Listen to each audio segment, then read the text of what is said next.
പാലക്കാട് ഒറ്റപ്പാലത്ത് കെട്ടിട നിർമ്മാണ തൊഴിലാളികൾക്ക് നേരെ യുവാവ് പെട്രോൾ ബോംബെറിഞ്ഞു. ചുനങ്ങാട് വാണി വിലാസിനിയിൽ വീട് നിർമ്മാണത്തിനെത്തിയ തൊഴിലാളികൾക്ക് നേരെയാണ് അയൽവാസിയായ നീരജ് എന്ന യുവാവിൻ്റെ അതിക്രമം. പ്രതിക്കായി പോലീസ് അന്വേഷണം ആരംഭിച്ചു. ഇന്ന് പുലർച്ചെ 2:30ഓടെയാണ് സംഭവം.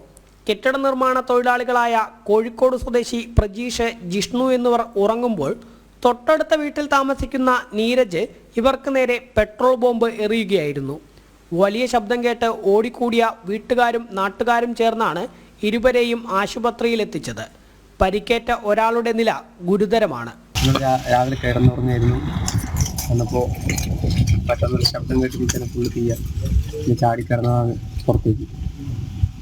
പിന്നെ ഞങ്ങളെ കൂട്ടത്തിലുള്ള മൂന്ന് പേർക്ക് കൊളകയറ്റി എന്നാൽ ആക്രമണത്തിന് കാരണമായ സാഹചര്യം എന്തെന്നത് വ്യക്തമല്ല. അതേസമയം പ്രതി നീരജിനായുള്ള അന്വേഷണം ഒറ്റപ്പാലം പോലീസ് ഊർജിതമാക്കി. ജനം, പാലക്കാട്.